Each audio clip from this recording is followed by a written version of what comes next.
Another Republican looking hard at the race, Louisiana Governor Bobby Jindal. He joins us right now. And Governor, thank you for joining us. You heard Ben Carson on Rand Paul. You were even tougher on Senator Paul this week, saying it's impossible to imagine a President Paul defeating radical Islam. If that's the case, will you refuse to support Rand Paul if he's your party's nominee? George, thank you for having me this morning. Look, I don't think it's going to come to that. I don't think he will be our party's nominee. I wasn't surprised to hear a presidential candidate want to continue the failed foreign policies of President Obama. I was just surprised it was a Republican. Listen to what he said. He said that ISIS exists because of foreign policy hawks in the Republican Party. George, that's nonsense. ISIS is evil. ISIS exists because of radical Islam. It's radical Islamic terrorism. Nobody in America is to blame for the existence of ISIS. That is reckless. That is almost bizarre rhetoric coming from somebody who's auditioning to be commander-in-chief. And what would you do to defeat them right now? Well, look, right now, first of all, we need a commander-in-chief who is honest with us and tells us the real enemy that we face. We've got a president who, for some reason, doesn't want to even say the word radical Islamic terrorism.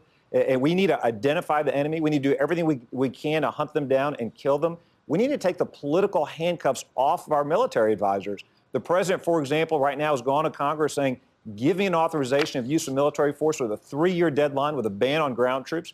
That's ridiculous. Let's not tell the enemy what we will or will not do. Let's provide arms to the Kurds. Let's show our allies in the region we are serious about defeating this enemy.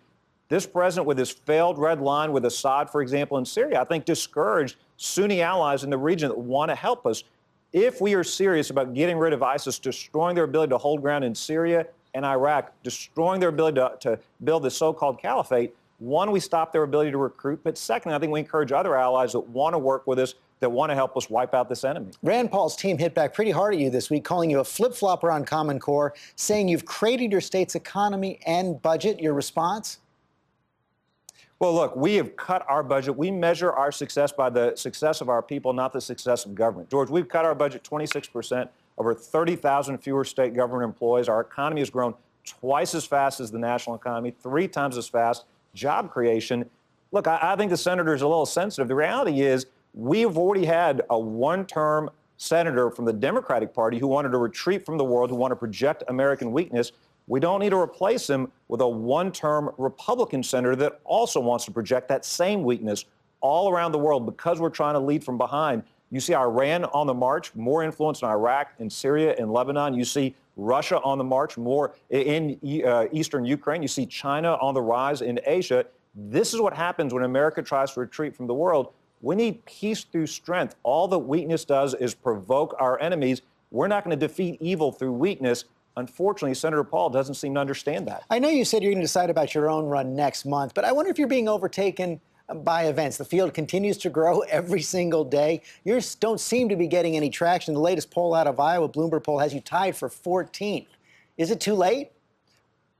No, George, a couple of things. On the Republican side, this will be an earned nomination. Unlike the Democratic side, this is not a coronation.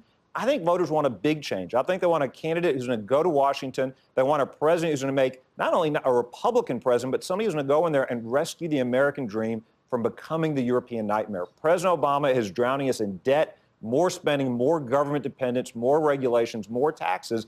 That's not the American dream. We need a president who will make big changes. I'm the only potential candidate that's offered detailed policies, for example, on health care, foreign policy, energy, education. Every Republican says they want to get rid of Obamacare. We're the only one offering detailed ideas about how do you actually do that. But what do you make when you see someone with no governing experience like Dr. Ben Carson doing so well right now, doing so well in the polls? What does that tell you about what GOP primary voters are looking for?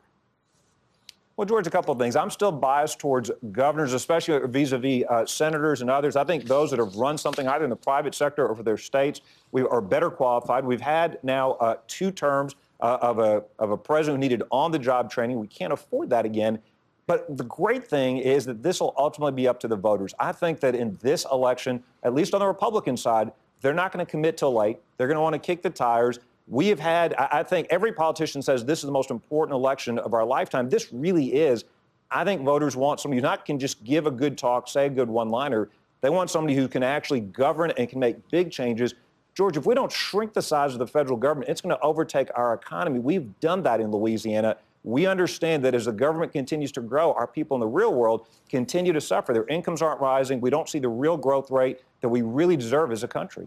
Governor, it sure sounds to me like you're ready to get in. Thank you for joining us this morning. Thank you, George.